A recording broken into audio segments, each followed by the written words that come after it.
Here is the second question. After the presidential address to the Federal Assembly, the Prime Minister of Russia, Dmitry Medvedev, announced that the entire cabinet resigns. What is that? There is a joke on the internet. This is what happens when Medvedev doesn't sleep at President's address. He wasn't indeed asleep for the first time, but in principle he has a lot to worry about. Look, from the very beginning, Putin was saying things that are the opposite of Medvedev's and his team's views on how to govern the country. It was the principally different point of view. For Medvedev, it is important to serve the United States and destroy Russia. For Putin, it is important to save the country and restore its sovereignty. I repeat, it cannot be done in one take. The governance of complex social supersystems requires time, creation of certain conditions to exchange previous information modules to different ones in the conscience of the people, to provide conditions for this change to be felt natural and take place in a calm fashion. The sufficiently general theory of governance, DOTU, and the conception of social safety, COP, explain how it is being done. I repeat, for those who know the conception, it is an easy task to sort out governance processes, regardless of who and with what goals is conducting that governance. Those talking about full-blown failure just show that they are incompetent in governance issues. So Medvedev faced the following situation. The president's address put Medvedev and his team in the situation. Every alley has a dead end.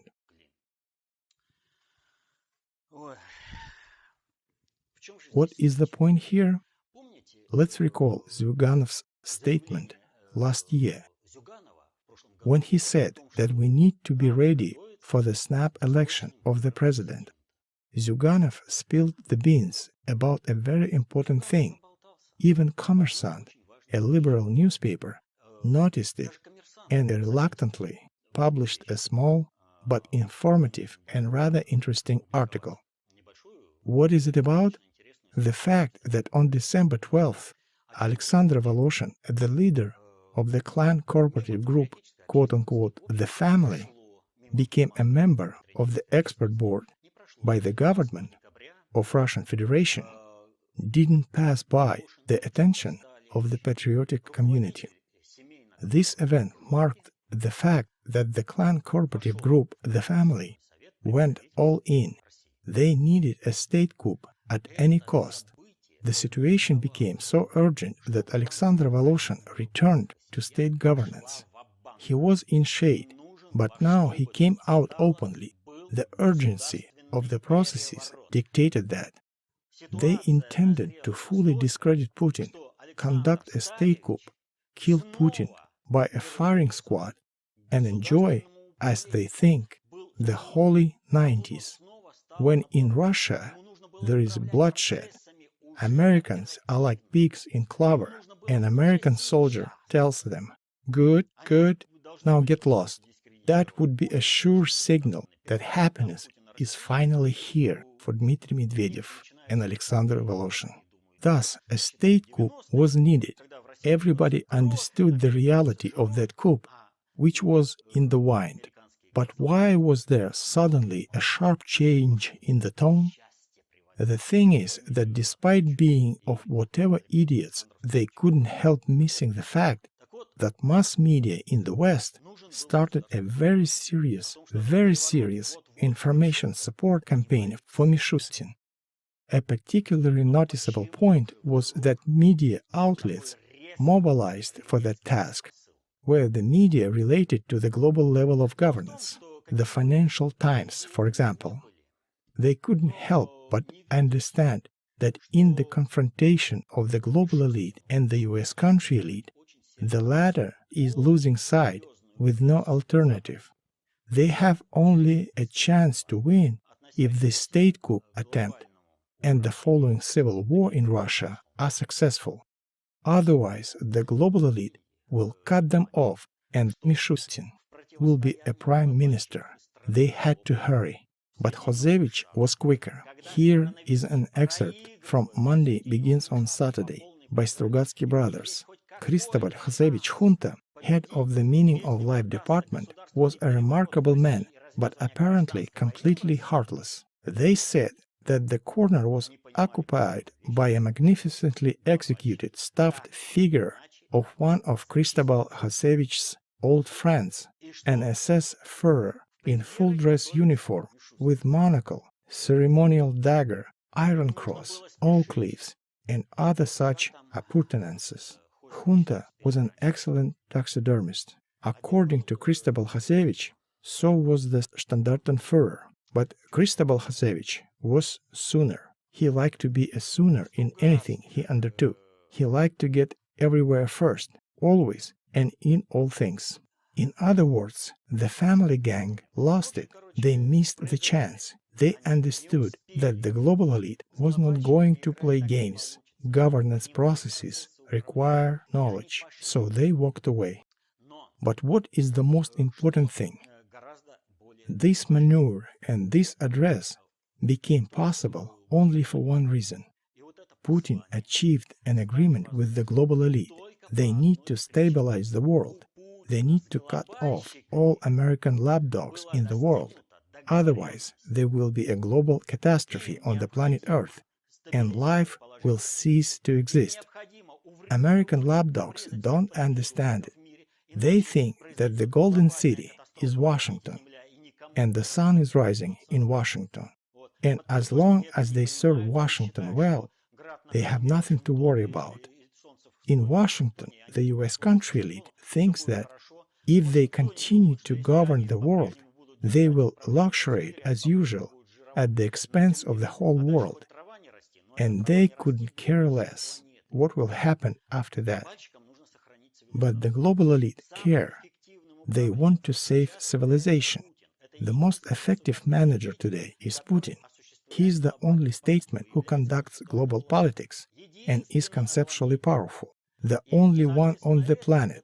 And accordingly, to accomplish stabilization on the planet Earth, Putin needs to rely on the state of Russia, which will be on a completely different level of sovereignty. And Putin managed to prove that to the global elite. That is why the global elite helped him. Mishustin's appointment forced all these American lapdogs to yelp and crawl away, because they understood they ran into serious trouble. It is not just bark at Putin. This time they are facing the global elite. But more importantly, by this address and government resignation, Putin sent a very serious signal for the whole world, especially for Russia. And this signal, for the most part, was not heard, not seen. Even if someone heard something, it was taken casually, like nothing special took place. What did Putin say in his address? Putin in his address said a very important thing. He said many important things, but here I mean just one of them. He said that Russia has a childbirth problem. Birth rate is very, very low, and it is related to the fact that the current childbearing generation was born in the 1990s. Many liberals and those who are on top consider the 1990s a holy decade. In the 1990s, the birth rate was significantly lower than during the Great Patriotic War. In 1943, the birth rate was the lowest during the war. In 1990s, it was even lower. Putin repeats this theme more than once, but in this case it was shown that it is connected with the tricolor flag. The tricolor has always brought a catastrophe to Russia, just a catastrophe. The time of troubles came with the tricolor. The Civil War came with the tricolor. Hitler came with the tricolor. All Vlasovites fought under the tricolor flag. The Holy 90s came with the tricolor flag. There is nothing else behind the tricolor. Today's Vlasovites, Gaidar followers, were much more effective in their program by the extermination of Russian people than Hitler was. Hitler couldn't achieve such progress as Gaidar and his team did. Why has he called himself Gaidar? Arkady Gaidar was a legendary Red commander during the Civil War. This Gaidar had no relation to Arkady Gaidar. He just took his last name. But what happened next?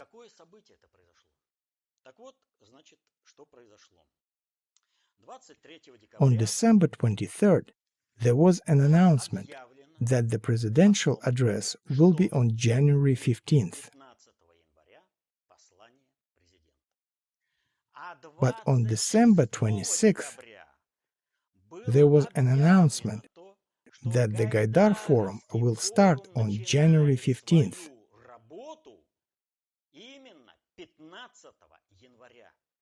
I repeat, they needed a state coup. They needed to show to Putin that all the elite attend Gaidar Forum. That is why they picked January 15th. They could choose any day. They had options. The date of the presidential address has already been announced. January 16th, for example, could have been the logical date for the beginning of the Gaidar Forum, but it was a matter of principle for them to have key personalities on the very first working day of the forum made their statements against the presidential address. It was important for them that all this filth and nastiness that joins the Gaidar Forum, where they make plans on how to effectively destroy Russia, on that day begin their actions to commit the state coup.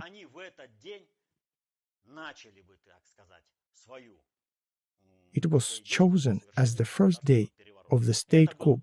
Exactly for that reason, Alexander Voloshin entered the Coordination Council affiliated to the government. He needed to have government machinery at his fingertips.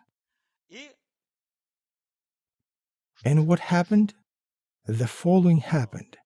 Those who counted on a state coup understood already on January 14th the game was over. A coup failed. Medvedev refused to attend that forum, saying, "I will, on January 17th. Wait a minute, the forum works on 15th to 16th of January. But he says, I will meet with forum participants on January 17th. It is already beyond the bounds. Medvedev is out. On the first day of the forum, only Kudrin and Chubais showed up, threw mud at Russia, Putin, and discussed algorithms of destruction for Russia. The rest of the crowd came later, following Chubais and Kudrin. They strived to be there. They showed, we are against Russia as usual. We are for the destruction of Russian people. They went and each offered his own ways of liquidation of Russia.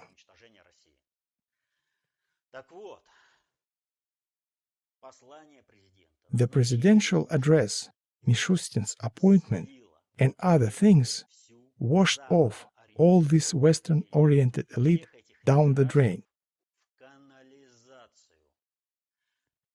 The address itself and the consecutive behavior of Medvedev heralded as the fact that those who want to do anything good in Russia should no longer have anything to do with them. They are lepers. One must not have anything to do with them. If one does business with them, he is an enemy for Russia.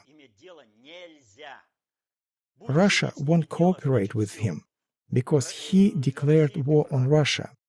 Well, if you declare war on Russia, don't say you were not warned when payback comes. And accordingly, the Gaidar Forum put a spotlight on all this filth, all this conspiratorial potential, which was aimed towards committing a state coup and making a bloodbath in Russia. But here one thing must be mentioned. If Medvedev or someone else learned anything from Putin's presidential address beforehand,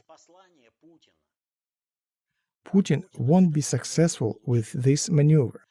They would have taken actions to make Putin have a different address. They would have issued an ultimatum.